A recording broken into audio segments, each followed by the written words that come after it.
실패는 용납할 수 없다. 성공률 100%. 체계적인 시스템으로 당신의 안전한 탈북을 책임집니다. 북한에서 16살부터 탈북 브로커로 활동했던 말도 안 돼. 하진우 씨를 소개. 국가보위부 전국 수배를 때리고 바로 이제 잡으러 내려왔어요. 전국 수배.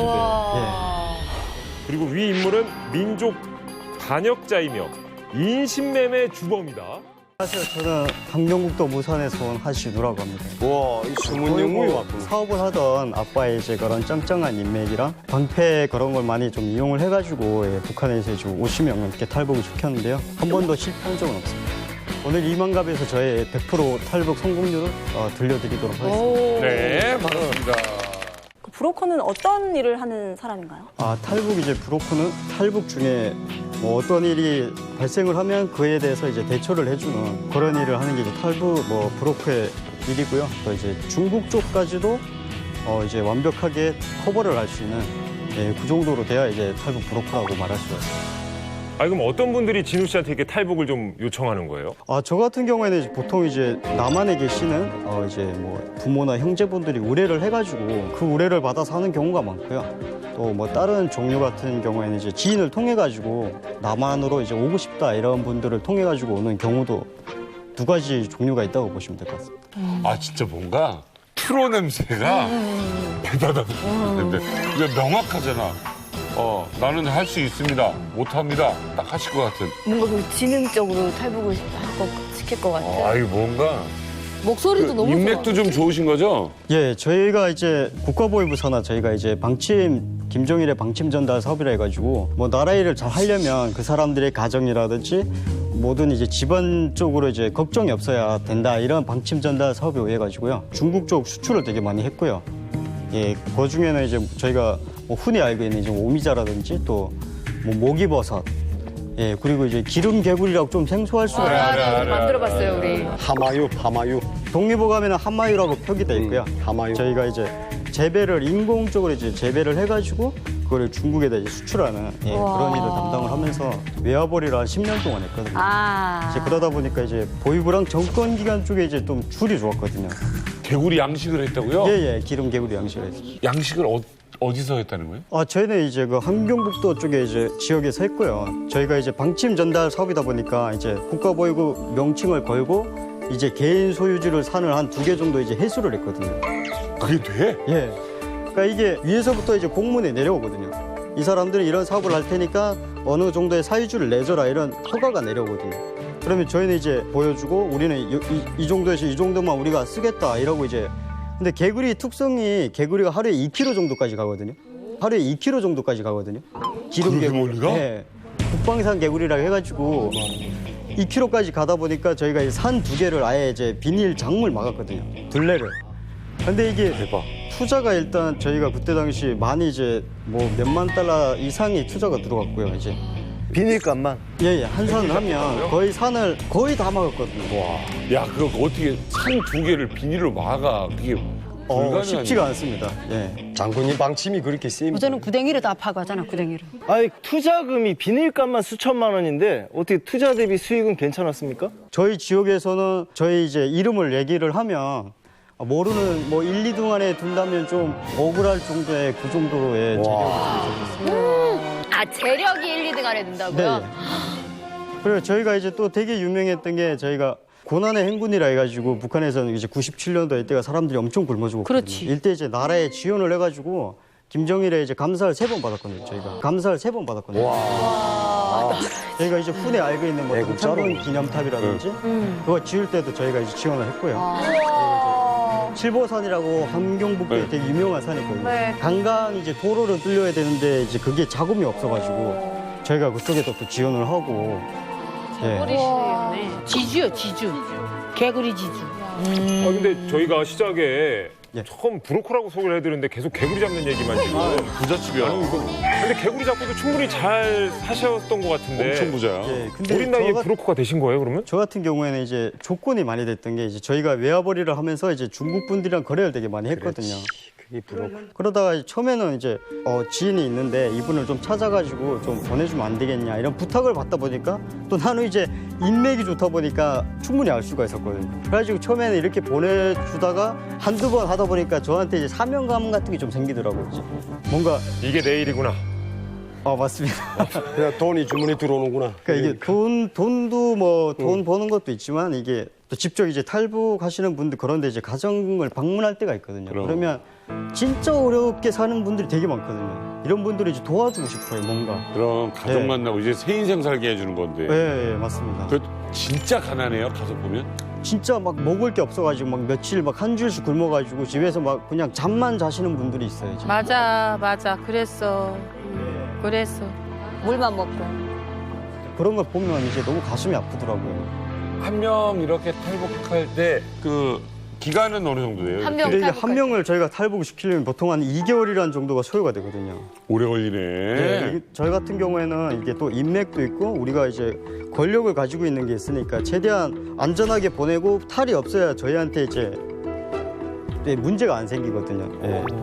탈북 기간이 생각보다 2달이면 굉장히 긴데요. 그거를 혼자서 탈북시키고 하기가 감당하기가 힘드셨을 것 같은데 어땠나요? 처음에는 이제 제가 부탁을 받다 보니까 처음엔 제가 이제 혼자 했거든요. 혼자 이제 가서 사람 찾는 것부터 시작해서 혼자 했는데 이게 한두 번 하면서 보니까 뭔가 이제 저는 또 알려지면 또 안 되는 그런 것도 있었고 그러다 보니까 이제 좀 사람들이 이제 직원들 어떻게 보면 좀 고용을 했거든요. 한 20명 정도를 해가지고 그 사람들이 할 수 있는 역할이 다 틀리거든요. 와, 안에 기업이네. 야, 이거 저 브로커 밑에 직원이 20명 정도. 예. 그분들이 각각 다 하는 일이 다른 거예요? 다 어떻게 틀립니다. 이제 매 분야마다 이제 관리하는 분야가 다 틀리거든요. 그러니까 제가 이제 어떻게 보면 오더라고 이제 받아가지고 오면 보통 옛날에 이제 오신 분들은 옛날 주소를 가지고 계시거든요. 그렇지. 그러면 그분이 이사 갔던 경우도 있거든요. 그렇지. 그렇기 때문에 먼저 그 사람은 어디에 사는지 확인하는 사람이 있거든요. 직원들도. 백 써서 이제. 예. 그 사람들도 인맥을 동원을 해가지고 그렇지. 또 그 지역에 이제 좀 잘 나가시는 유지분들이시거든요. 그러다 보니까 좀 쉽게 찾죠. 그래가지고 찾는 사람이 있고 또 두 번째 사람은 찾은 다음에 주변을 이제 며칠 동안 순회를 하거든요. 순회를 해가지고 이 사람이 누구랑 같이 지금 현재 살고 있고 이런 걸 이제 정확하게 또 파악을 한 다음에 또 이번에 세 번째 사람이 가서 직접 대화를 하는데 이게 이제 대화를 하는 것도 처음에 이제 막 가서 바로 뭐 누가 찾으니까 가자고 하면 보통 안 따라 나서거든요. 그렇지. 처음에는 이제 그래서 없는 사람의 이름을 대고 옛날에 이 사람이 여기 살았는데 혹시 이사를 갔냐고 이러면서 이제 접근을 하거든요. 야, 이거 첩보영화다. 뭔가 굉장히 우리가 그동안 듣던 것과는 좀 더 깊이 있고 체계적이고 직원이 20명이면 거의 애지간한 중소기업이에요. 어우, 이건 대리운전 회사에도 돼. 엄청난 회사야. 정모 형도 본 적 있어요? 이렇게 20명 조직적으로 하는. 20명까지는 저도 지금 처음인데 한 6명 내지 7명은 그것도 많다. 라인이 딱 돼 있는 거 봤습니다. 조직화된 거. 근데 이렇게 20명이 있어야 될 것 같은 게 한두 명 하는 게 아니라 이쪽 지역 한 명, 이쪽 지역 한 명. 동시에 가는 동시에 한 거지. 서너 명 알아볼 수가 있으니까. 동시다발적으로. 근데 정말 이 20명에 입단속하는 것도 쉽지 않을 그러게요. 텐데. 그게 문제예요. 이제 이게 그래서 제일 중요한 게 이제 저희가 이제 방패를 입거든요 또. 그러니까 저희가 이제 암호식으로 얘기를 하는데 이제 방패라는 게 어떤 분들이라면 올 때부터 시작해가지고 여기 또 안전 가옥에 또 있거든요 며칠 동안 안전 가옥에 있을 때까지 무슨 일이 생겨도 이 사람들이 이제 꺼내줄 수 있는 그런 능력이 되는 분들이거든요. 그리고 이게 아무나 또 이렇게 같이 일할 수가 없는 조건이 되는 게 한눈에 잡혀봐. 예. 잡혀서 불면 어떡해. 거의 뭐 이제 총살까지 보고 있습니다. 아우, 떨린다. 이게 나는 여기 있는 분들이요. 우리가 그냥 보면 뭐 재밌는 분들이고 재주 많은 분들이고 하지만 우리는 죽겠다가 아니라 진짜 그냥 사실 농담으로 하잖아요. 죽을 것 같다고. 근데 이분들은 진짜 목숨 걸고 몇 번의 목숨을 걸고 여기까지 오신 분들. 지금 진짜 죽을 뻔한 야. 우리가 나 죽을 뻔했어 그랬는데 진짜 그게 여긴 비 맞고도 죽을 뻔했다 그러더라고요. 맞아요. 그래서 그 죽을 일이야? 나 한 번은 막 나하고 얘기하더니 어떤 사람이 나 진짜 죽을 뻔했다고. 그건 아무것도 아니에요. 밥 먹고 앉아서 배불러 죽겠다고. 아이고 한국에 와서 한 3년 동안에는 스릴감이 없으니까 사는 맛이 없더라고요. 스릴감이 없으니까 사는 맛이 없더라고요. 그게 뭐예요, 이게? 그게 뭐야? 아니 진짜예요. 그게 뭐예요? 이렇게 우리가 그 밀수를 하거나 그 어떤 위험한 거 할 때 도로를 지나고 그 중국을 왔다 갔다 할 때 그렇지. 정말 아슬아슬하거든요. 그렇지. 근데 그 심고 쫄깃쫄깃한 그걸 내가 성공적으로 넘었을 때 그때 그 성취감이란 거는 어디다 다 표현을 못합니다. 자, 좋습니다. 예, 뭐 아무튼 뭐 진우 씨가 안전한 탈북을 위해 굉장히 애쓰신 것 같은데 이런 진우 씨가 직원들에게 직접 전수한 탈북 비책이 있다고 합니다. 그 첫 번째 화면 보시죠. 탈북 브로커가 전수하는 탈북 비책. 첫 만남에서는 무조건 빚쟁이 흉내를 내라.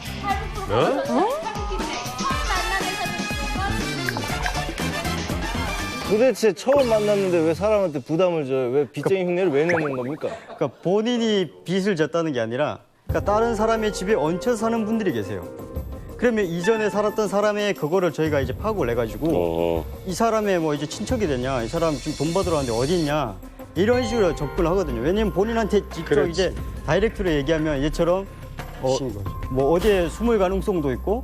아, 찾아온 명분과 이유가 있어야 되니까? 예, 그러면 일반적으로 우리 생각에는 누가 전화해서 야, 너 빚졌어, 빚쟁이가 찾아왔어, 빨리 도망가. 이렇게 하진 않나요, 북한은? 통신이 이제처럼 잘 돼 있지 않다 보니까 그리고 또 이 사람이 어디에 이사를 가도 어디에 간지를 몰라요. 그러니까 진짜 그런 있나 이렇게 생각을 하는 거죠 이제. 그럼 보통 어디로 만나러 가는 거예요? 장소가 어디예요? 저는 이제 주변을 제대로 파악을 한 다음에 예. 바로 이제 본인한테 찾아가거든요. 그 집으로? 예, 보이부에 신고하려는 사람도 있지 않아요? 있습니다. 예, 많습니다 그런 사람도. 제가 신고했는데 나는 내가 탈북할 때 그렇게 신고했습니다. 신고하고 탈북하신 거예요? 아니 왜 신고했냐면 저도 우리 가족에서 저는 제 가족이 제일 마지막으로 탈북했습니다. 저는 우리 집은 항시적으로 그 감시 속에 다 있었고 네, 정보원들, 보위원들, 정보원들 다 옆집 애들 놔두고 있었는데 그 언제 좌로 장날에 보지 않던 저 생기 요렇게 허리 꼬부정한 젊은 양반이 지금 왔는데 저 중국 장백에서 키 조그만 아바가 하나 연락을 보냈는데 빨리 지금 어떻게 움직이고 뭐 어떻게 하라기 때문에 저는 벌써 그때부터 야는 너는 스파이로구나. 예, 저는 다 알아차렸습니다. 이게 그래갖고 있는데 그래 저는 알았다고 이제 그러면 연락이 이제 지금 전화가 안 되니까 연락되면 네 하자고 카드를 보내고 도끼를 하나 쥐고 보이지도 않는 방에 찾아갔습니다. 도끼를? 찾아가서 도끼를 옆에다 놓고 자, 내 이거 두고 그 새끼들을 죽일까다가 내 그래 보이지도 않는 동지한테 보고해야 될 것 같아서 내 보고한다라고 했거든요. 그러니까 야야 중호 그 살인 친다 그래 죽이지 말라. 그다음 전 속으로 이놈이 보냈구나라고 했어요. 근데 아니나 다를까 3일이 지나서 그 보이지도 않는 방에 있는 성봉동 그 뒤에 강도 식당이 있습니다, 우리가.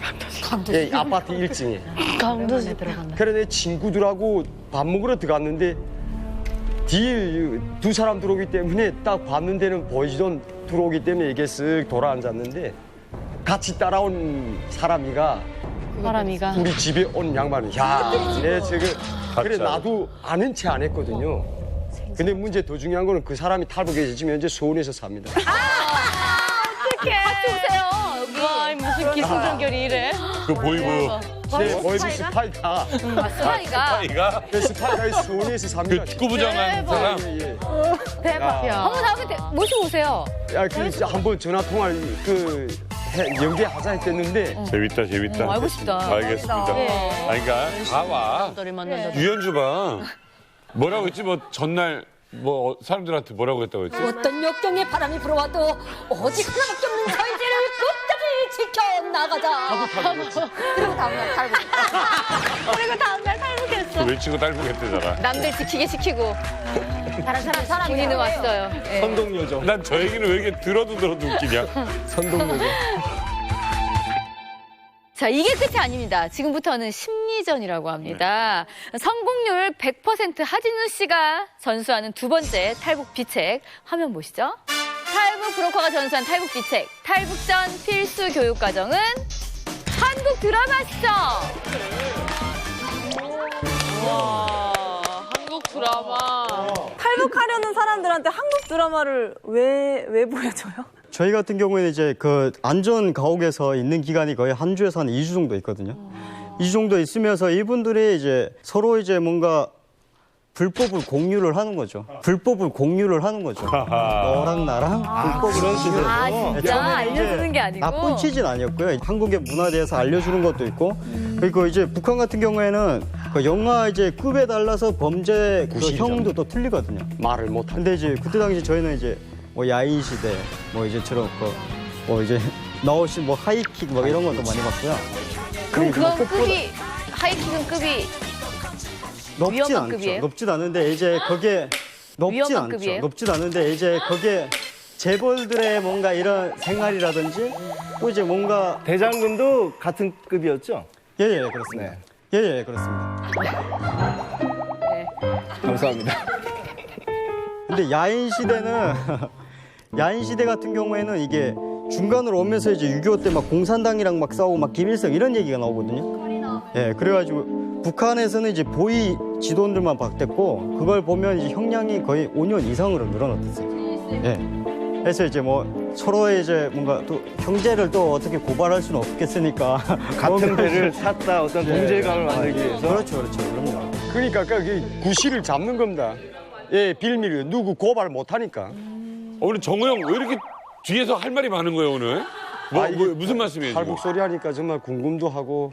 무슨 소리예요 그게? 아니 이게 같이 무슨 그러니까 법을 위반하면 그렇지. 법에 가서 고소를 안 한다 그 소리입니다. 그러니까 그런 걸 만드는 겁니다. 동질감. 공간을. 그렇죠. 예, 예.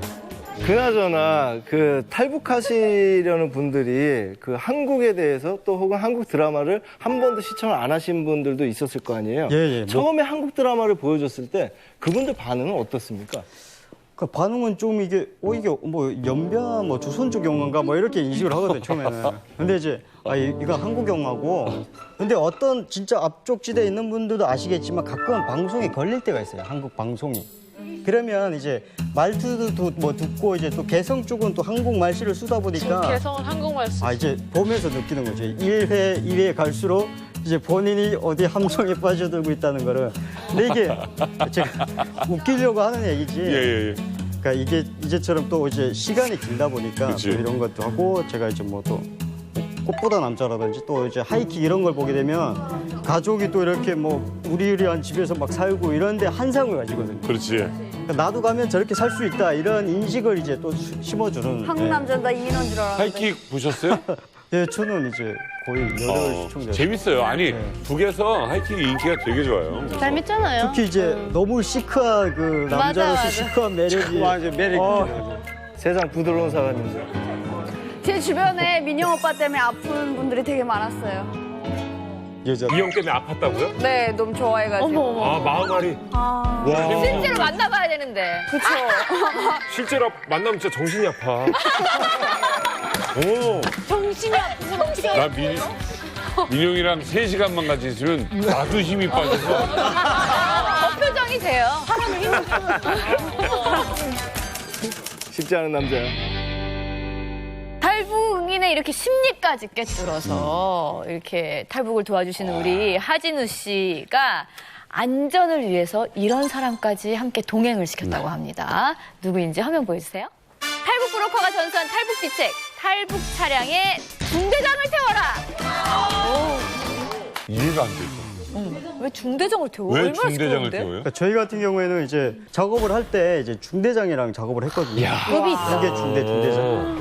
그러니까 이제 북한 같은 경우에는 번호마다 이제 보위부, 뭐 군 이런 차량을 다 식별할 수가 있어요. 번호를 보고. 그렇죠. 근데 이제 장교 차량에 몇 중대 중대장님 직접 동승을 하니까 마음을 거의, 놓지. 예, 이제 초소 딱 도착하는 순간 딱 보고 이게 누구 차량이고 중대장님 타고 있으면 바로 셔터가 올라오거든요. 그래서 하진우 씨가 그 처음에 100%라고 그랬구나. 그럼 어디로 가? 탈북자는 그걸로. 어디 숨어 있어요? 차 안에? 숨어 굳이 있지 않아도 간혹가다 이제 물어보는 분들이 계시거든요. 누가 같이 갑니까? 뭐 이런 식으로 물어보면 이제 친척이 가서 이제 뭐 농사일 잠깐 도와주러 같이 내려갔다 온다고 뭐 이런 식으로 해가지고 내려가요. 그러니까 그걸로 지방까지 그 국경이 가까운 곳까지 간다는 거죠? 바로 이제 저희는 그러니까 이 중대장님이 이제 한 개 어디 소대 구간을 비워놔 준다고 이제 비워놔 주거든요. 아예. 와 네. 진짜 체계적이네. 그러면 비워놔 주면 우리는 차를 타고 그 시간에 내려가서 진짜 마음 놓고 이제 교대 시간 아예 안 나타나니까 이제 군인들이 차를 이제 세워놓고 바로 이제 사람들을 보내고 또 이제 저희가 받을 물건은 받고 그리고 이제 바로 거기서 또 차를 돌려가지고. 그럼 차로 중국까지 가는 거예요? 아니요. 그건 아니고. 차가 워낙 비싸다 보니까 차까지 못 가고요. 사람만이지. 그러니까 저희 같은 경우에는 이제 또 거기 중대장님도 있었지만 그 지역에 이제 창고장이라고 있는데 창고장 뒤에 계시잖아요. 예. 그러니까 이게 군 창고는 아니고 이제 저희 지역에 이제 강산이 유명한 게 있어요. 그 강산에 이제 나오는 이제 부업지에서 나오는 이제 농산물들을 관리하실 창고장님이 계시는데 이분의 파워가 진짜 대단히 세거든요. 그러니까 지역에 이제 그렇다 보니까 이제 지역 사회에서 이분이 하는 역할이 바로 넘어가서 이제 돈을 그분이 직접 사람들을 보내고 돈을 받아오고 또 이제 중대장님은 그냥 초소만 배워주고 이렇게 카바를 서주다가 그러니까 본인의 할 일만 이제처럼 알아서 다 찾아서 하거든요. 대박이다. 가장 잘하는 것만 하는 거야. 네.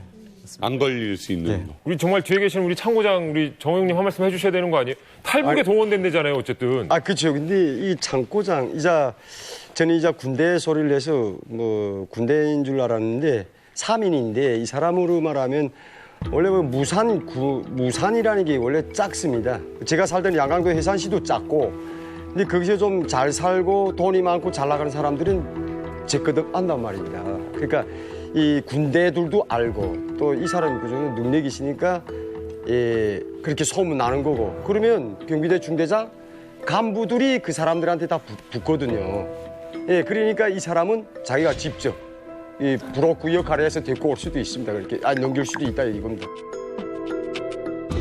아니 그렇게 성공률 100%를 자랑하는 유능한 브로커셨잖아요, 하진우 씨가. 네.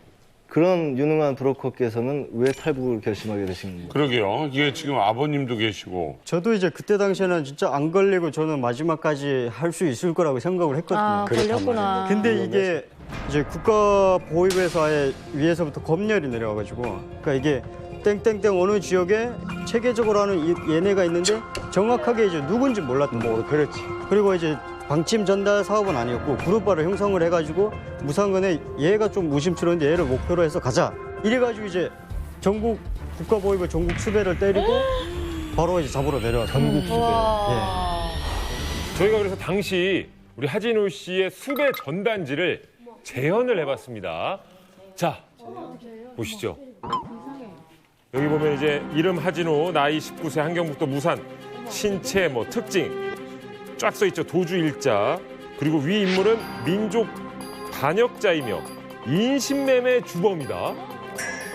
발견 즉시 신고를 해달라고 적혀 있는데 근데 이게 인신매매 주범이라고 써 있어요. 브로커인데 왜 인신매매범이에요? 그러니까 이게 여기서 저희가 말씀을 드리자면 이제 북한 법에는 일단 사람을 돈을 받고 거래를 하면 그때부터 인신매매 법에 걸리거든요. 법 조항에 뭐 149항이 이제 인신매매 2명이 15년이거든요. 15년에서 3명이면 150조로 넘어가면 사형이거든요. 와. 3명부터는. 몇 명이나 한 거야? 그런 법이 있어. 50명 아까. 그럼 전국 수배가 내렸다면은 네. 당에서도 확고히 이 사람을 잡겠다는 의지가 있는 거잖아요. 그럼요. 당시 그 진우 씨의 심정은 어땠습니까? 그때 당시에도 이제 제가 내려오는 그 기간에 한 2주 정도 걸렸거든요. 거번들이 이제 중앙에서부터 내려오면서 이제 보위부에서 또 이제 인원을 채워가지고 이렇게 내려오거든요. 한 2주라는 기간 동안 이제 저희가 겁도 없이 한 팀을 또 보냈거든요. 그러니까 그때까지는 심각한 상황을 느끼지 못해가지고. 근데 대단하다. 우연치 않게 거번들을 이제 제가 오면서 또 이제 국정원에서 만났고요.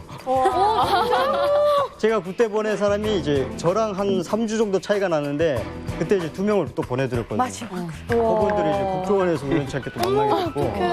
세상에 반가웠겠다. 제가 이제 그 작업이 딱 끝나는 순간 거의 그때부터 이제 얘네가 도착을 해가지고 하나씩 이제 잡기 시작했거든요. 처음에 이제 중대장님 먼저 잡히시고, 그리고 잘못했 이제 뭐 창고장님이 잡히시고, 군사 역할이다. 그분들의 이제 연간에 있던 또 형님이랑 그분들을 잡고 마지막에는 저희 이제 막내 삼촌까지 잡혔고. 정말 줄줄이 다 잡힌 거예요. 예. 그러니까 다 잡혀서 이제 거의 한 2주라는 시간은 모두 버텨졌더라고요. 근데 이제 보위부 쪽에서 얘기 나왔는데 너 지금 전국 수배 때렸으니까 빨리 나이가 아깝다고 이제 그쪽에 그러니까 이분들도 위에서부터 내려오니까 어떻게 소를 못 쓴다고. 그렇지. 예. 목적을 하고 내려왔기 완전 때문에. 타겟을 잡았는데. 그러니까 진짜 너 나이가 아까우니까 지금 상태선 이 말밖에 해줄 게 없으니까 알아서 하라고 이렇게 기뜸을 해주시더라고요. 그때 19살 때예요? 예, 그때 제 나이가 19살. 대단하다. 대단하다. 그다음에 어떻게 된 거예요? 그러니까 보름 만에 다 잡히고 저는 이제 바로 산으로 뗐거든요. 그러니까 이게 우리 그 외화벌이 회사가 이게 좀 시내에서 좀 떨어진 곳에 있었거든요. 그러다 보니까 가는 도중에 이제 아버님한테 들려가지고 이러이러한 일 때문에 지금 다 총살 지금 5명 정도는 말뚝에 바로 섰고 어떡해. 이런 설명을 하니까 이제 아버님이 안 되겠다 그냥 일단 가자 어디든 가자 이렇게 돼가지고 저희가 이제 백두산으로 같이 아버님. 산으로 예 아버님이랑 같이 예 걸어서. 백두산을 넘어서 탈북했어요, 그럼? 예 저는 백두산을 못 타고 뭐야? 백두산 넘어 탈북하는 얘기? 예, 그쪽에 예, 있어요. 국경. 들어본 적 있으세요? 나 처음 들어보는데. 백두산 탈북을 했다고요? 예 거의 뭐 50km 이제 넘는 구간을 뭐 이제 도보를 해가지고 그럼 이렇게 중국 쪽으로 예 넘어온 올 거예요? 때는 백두산. 중국쪽으로 예 그게 국경이 요만했습니다, 요만. 그러니까 이제 강이 이게 뭐 두방 압록강처럼 막 크지가 않고 그 상류다 보니까 좀 강폭이 좀 되게 좁거든요. 정호 형 지금 난리 났었지. 계속 고기 좁은데. 그랬어. 저 여기 약초. 하진우 씨 나머지 탈북 얘기는 또 저희가 진짜 한번 모실게요. 궁금해. 왜냐면 아버지랑 산으로 갔는데 아버지가 약초 전문가예요.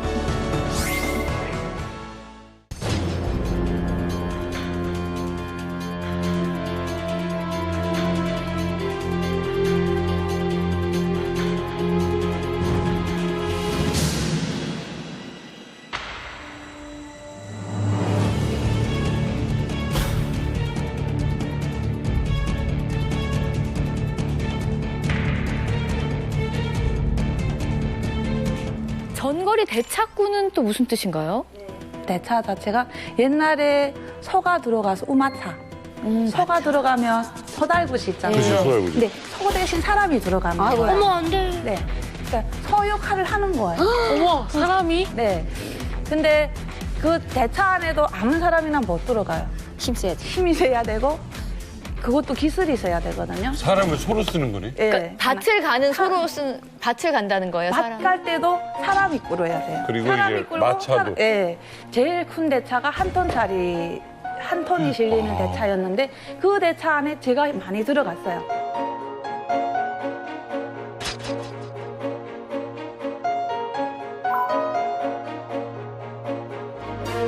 혹시 뱀이 혹시 윤설미 씨, 김보빈 씨는 같은 줄에 앉아 계시는데 혹시 서로가 아시는 사이들이세요?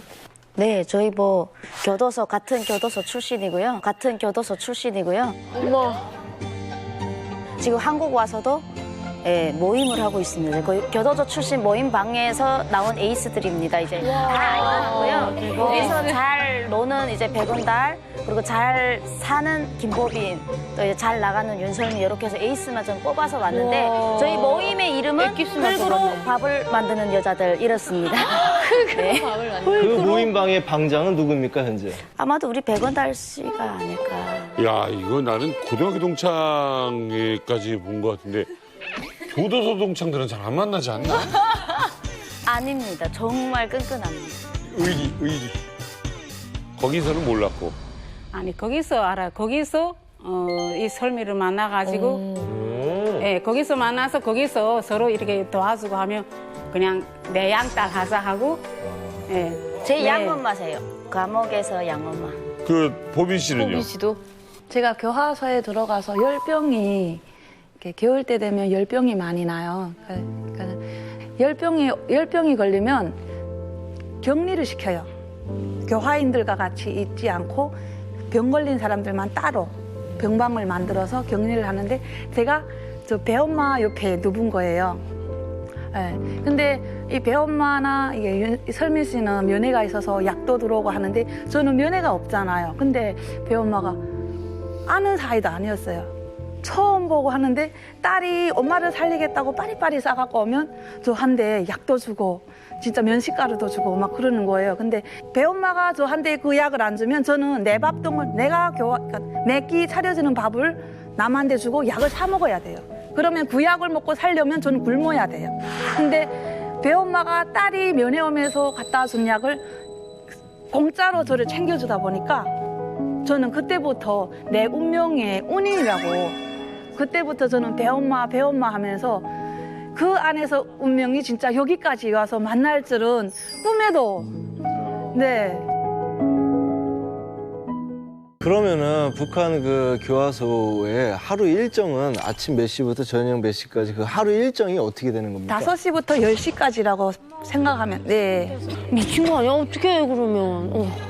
일과는 5시가 기상이 제일 정확한 시간이고요. 선생님마다 틀 때 5시에 기상을 해서 일어난 다음에 우리 또 번호를 치는 게 기본입니다. 어젯밤의 번호랑 오늘 밤에 그 한 방에 한 명이라도 없어지면 안 되기 때문에 앉아서 번호를 칩니다. 한 방 번호가 다 끝난 다음에 무릎을 다 꿇고 앉아서 번호를 치고요.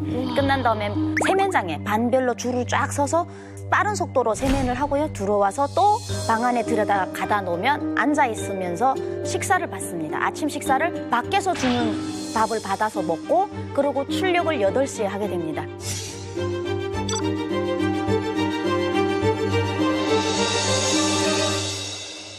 일정 7시에 마치고 들어온 다음에는 생활총화 같은 거 들어보셨죠? 호상비판. 이거를 이제 북한에서 또 하는데 저는 이제 북한에서 가장 생활총화가 심한 단계가 당생활총화입니다. 근데 저는 교도소 가서 알았습니다. 교도소 생활총화는 이 세상에 그렇게 험난할 수가 없습니다. 헌법재판소에서 재판하는 것보다 더 무섭거든요. 저녁 10시가 되면 잠을 자야 되는데 잠자기 직전에 저희가 이제 총알을 짓습니다. 그때는 10대 준칙에 의거해서 그 준칙에 어긋나는 자들이 호상비판 무대에 올라서고요. 그 총화가 끝나야 잠을 잘 수가 있습니다. 모든 게 다 10대 준칙이야. 10대 준칙이 또 있어요. 그게 뭐예요? 10대 준칙은? 저희는 이제 10대 원칙이라고 하는데 교화소에 있는 그 도둑놈들과 보안원들 사이 그러니까 자기의 처지를 알아야라는 거죠. 우리는 예를 들어 우리는 인민보안원 선생님 하늘간 땅 차이고 그리고 인민보안원 선생님의 부름에 절대 복종을 해야 된다. 이런 10개가 그런 게 있는 거예요. 그거를 거기 있는 사람들은 이렇게 자꾸 하다 보면 그렇게 믿게 돼요? 생각이 될 것 같아요. 아니요. 글쎄요. 뭐 세뇌 당하는 사람도 있을지 모르겠는데 그 교화소에서는 그냥 우문석을 외워야 되니까 외우는 거지 그냥 그러니 하고 듣는 거죠. 북한 교화소 최고의 오락은 드라마 재연이다. 드라마 재연? 이게 뭐야? 와. 네, 이게 뭐냐면 이제 큰 소리로 369 이렇게는 못 놀아요. 근데 이제 잠을 자잖아요. 지침 하면 10시인데 그때 이제 잠에 들어야 되는데 지침하면 30분 동안 일어나지 못하게 됐어요. 규칙상. 그렇지. 다른 사람이 잠자기 전까지는.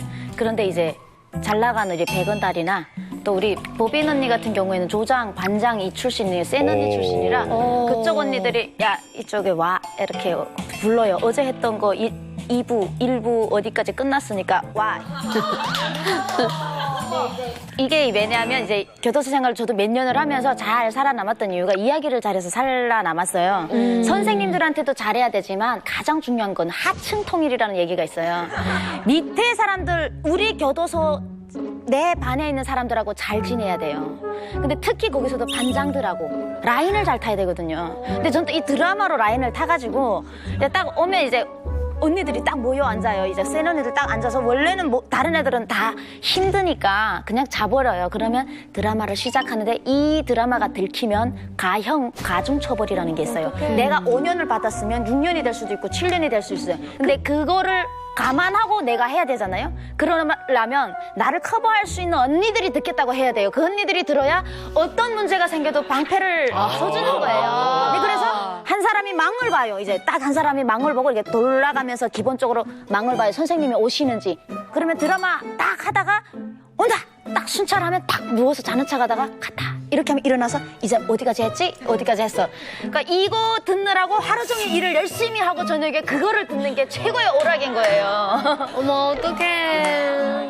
설미 씨가 잘했어요, 그걸? 네, 그거 제일 열심히 청강한 사람이 저인데요. 그래.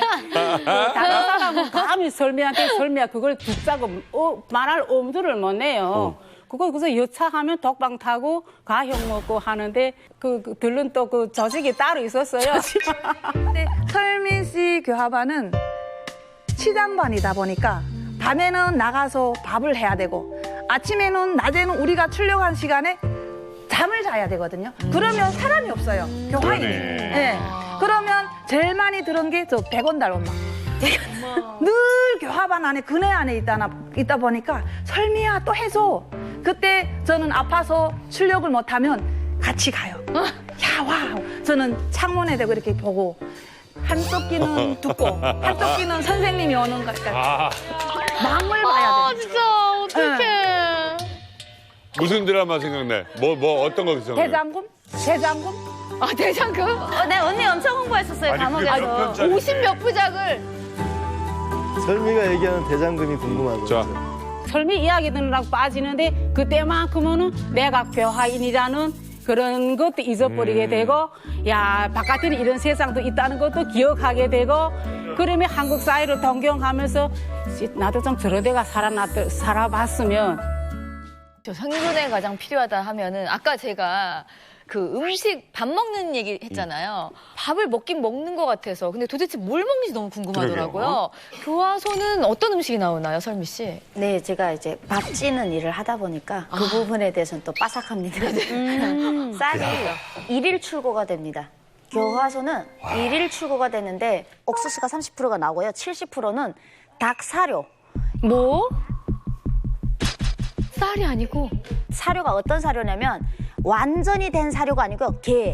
겨라는 거 있죠. 밀겨. 여기서 이 밀보리밥 많이 드시죠? 한국 분들. 그 껍데기가 70%가 들어가요. 그러면 그 이자 받은 옥수수를 기계에다 타겨서 물을 넣고 삽으로 이렇게 막 이겨가지고 로에다가 넣어서 증기로 찌어냅니다. 밥을 찌지 않으면 밥이 잦아 먹잖아요. 그렇지. 양이 찌어서 낸 다음에 검은 콩을 섞어서 같이 막 콩을 섞습니다. 그거는 맨밥으로 처음에 신입반 들어갔을 때 그걸 잘 먹을 줄 모르면 목구멍이 안 넘어가요. 그래. 그래서 밥 한 술, 국물 한 술을 먹는데 국물은 새카만 그 배추 절임을 그냥 바닥에다가 절인 거를 한 번만 씻혀가지고 모래가 섞인 채로 칼탕철 쳐서 국물을 만드는 거예요. 그래서 국물이 까매요.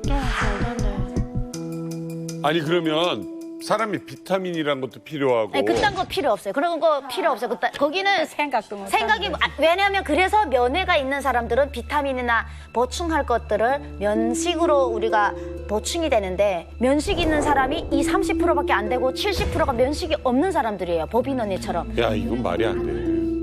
면식은 뭘 넣어줬어요? 3개월에 한 번씩 네. 너무 죽으니까 네. 면회를 시키는데 그동안 먹고 살 수 있는 펑펑이 가루 태석이랑 그 태석이랑 솔직히 말해 집에서 그냥 재비를 해서 어떻게나 많이 들여보내느라고 보내는 거예요. 그때 그 면회하는 날에 그 한 끼라도 좀 잘 먹이고 싶어서 무슨 찰떡을 비벼서도 오고 이렇게 오는데 그것마저 딱 그 면회하는 날 그 시간 딱 그 자리에만 먹고 절대로 가지고 못 들어가게 못 들어가요. 됐어요. 예. 설미 주고 싶어도 못 주겠네. 예, 그래. 좀 많이 먹었어요. 그 안에 생각나는 사람들이 있죠. 그런데는 그 면회하고 딱 출발할 때 일체 검신을 쫙 하거든요. 뭐 검치였는가. 그 사람들이 그러는 이유도 허기진 사람들이 일단 가지고 아니가 입에서 냄새만 맡고도 막 기절이 나는데 막 얼마나 줄여요. 그러니까 엄마가 있던 재봉칸이요. 고기를 잘 숨길 수 있는 곳이에요. 면식. 이제 그 면식이 절대 못 들어오는데 그러면 엄마가 그걸 숨겨가지고 제가 막 밥을 찍고 있을 때는 증기가 딱 올라와가지고 사람이 앞에 잘 안 보면 입에다가 코에다 막 밀어넣거든요. 저한테 숨겨가지고 와서 이게 영양 보충 좀 하라고. 시청료. 네, 그래. 아니에요. 네, 그래갖고 또 한 줌씩 해갖고 제가 막 일하고 있으면 땀을 막 흘리면 딱 돌려서서 입에다가 딱 밀어요면 저는 뭘 넣는지도 모르고 막 이렇게 씹다 보면 이게 뭐야? 이게 왜 이렇게 맛있어? 이렇게 엄마가 올 때만 제가 계속 기다렸죠. 엄마가 오면 맛있는 냄새가 계속 나는 거예요. 그러면 또 밤에 또 드라마로 털어주고. 아, 이거 또 해줘야죠.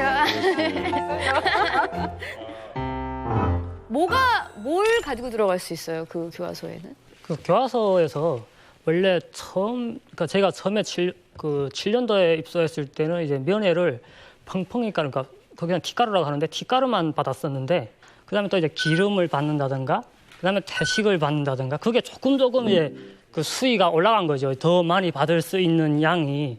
그나저나 우리 송죽 어머니도 남편분 교화소 뒷바라지 하실 때 면회 많이 가셨겠어요. 네. 저도 면회 갔을 때 그 교화소 밥은 못 봤단 말입니다. 근데 가서 보니까나 밥이 그 형편이 너무 열악하니까나 제가 남편을 알아못 볼 정도 됐으니까나. 근데 얘기해서 이제 제가 미처 가지 못하고 할 때는 어떻게 먹고 살았는가 하니까나 배고프고 정정 이럴 때는 면식이 들어오는 사람들 거 먼저 당겨 먹는다는 게란 말입니다. 그러면 이제 우리 아내가 오면 이제 내가 그럼 먹은 것만큼 내 줄게. 이렇게 하고 소리 바꿔 먹고 그것도 내 올 때까지 기다린다는 게란 말입니다. 그래 내가 좀 이제 어떤 데는 매달 면회 갈 수는 또 없단 말입니다. 뭐 집에 뭐 없으니까. 그래도 면식이 한 번씩 한 30kg씩 40kg씩 메고 가면 정말 사람이 애기처럼 작아져서 하다나니까 그렇게 힘이 좋은 사람이 그 30kg를 찌지도 못한단 말입니다. 그래 밥을 줬는데 밥은 정신없이 먹느라 하는데 너무 기막혀서 그다음에 자꾸 몸이 떨어서 제가 야 사람이 이 정도로 어떻게 해서 훌고 씹어먹고 살아나라고 제가 막 너무 할 소리가 없어. 그렇게 막 말하면서 막 우니까 울지 말라 내 무조건 살아나갈게. 그렇게 하고서 온 게 그게 마지막 모습이 됐단 말입니다. 각 제가 와서 넉 달 만에 돌아갔단 말입니다. 북한의 교화소에서는 다 똑같은 옷을 이렇게 나눠 줍니까? 아니요, 안 나눠주죠. 자기가 입고 들어갔던 옷을 수선해서 교화소복을 만들어서 입는 거죠. 근데 만들어서 입는 과정에서 밝은 색을 못 입으니까 모든 게 검은색이래야 되고 어두운 색, 단색 이렇게 했는데 한국에 와서 깜짝 놀란 게 저희가 만들어 입던 그런 옷이 한국에서 유행어로 입고 있다는 것이 너무 놀랐어요. 어떤 옷이지?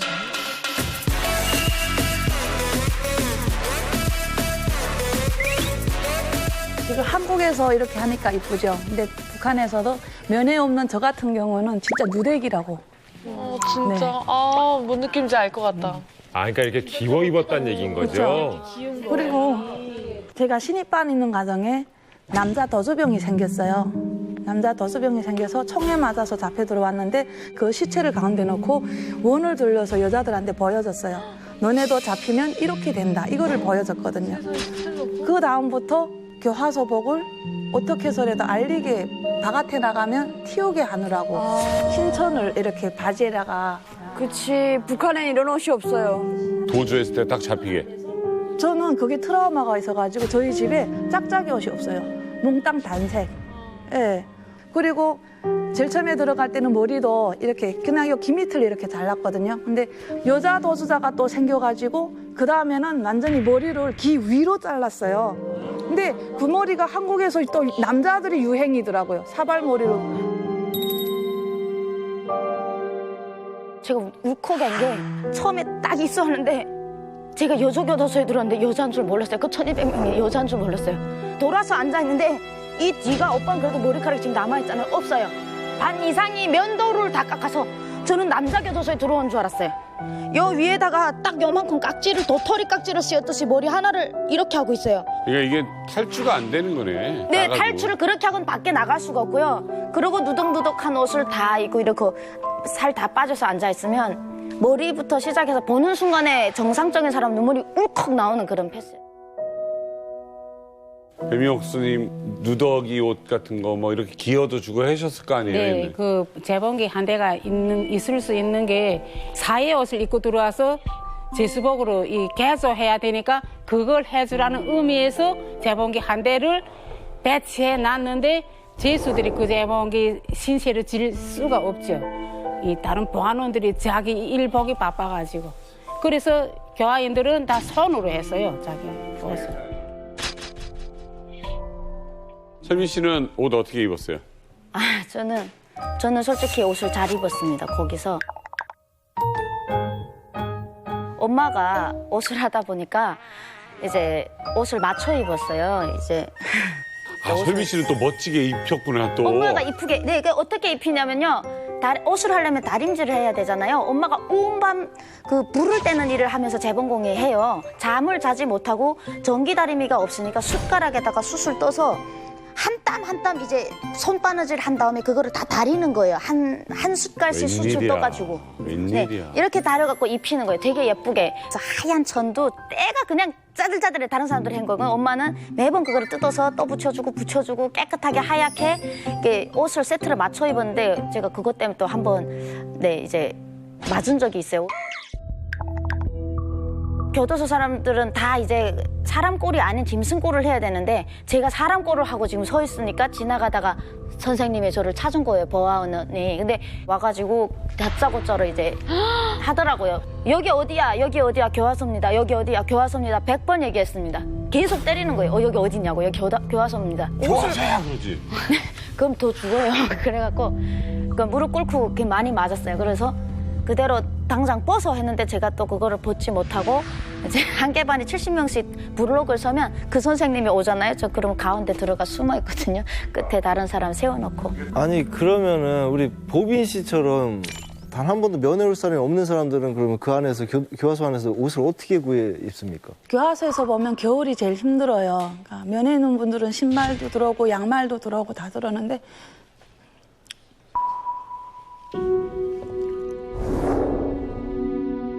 밥도 못 먹고 3일 세끼를 굶어가지고 옷을 샀는데 엄 환자가 입었던 옷인 거예요.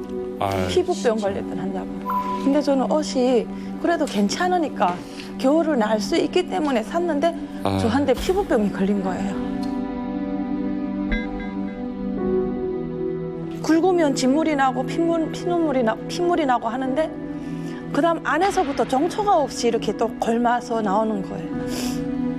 근데 차라리 겉에 상처가 있으면 나대래도 뚫고 약 바르면 되는데 상처가 없이 안에서 걸마 나다 보니까 산에서 꽂고 나뭇가지를 가해를 이렇게 뾰족하게 깎아서 그 자기 다리에다가 상처 부위를 찔러서 피고름을 싸내야만이 그러니까 처치를 받을 수 있는 거예요. 정말 의지할 데 없는 분이셨어요. 그 안에서 더욱더 어쩌면 더 고독함을 더 느끼셨을 것 같고 뭘로 참으신 거예요? 어떻게 살아서 나오신 거예요? 교화소에서 진짜 악을 쓰고 나는 무조건 살아야 된다. 중국에 딸이 있으니까 무조건 딸을 생각하며 진짜 매일같이 기도하면서 딸을 만나게 해달라고 진짜 새벽 밤을 가면서 저는 그런 힘으로 3년을 이겨냈던 것 같습니다.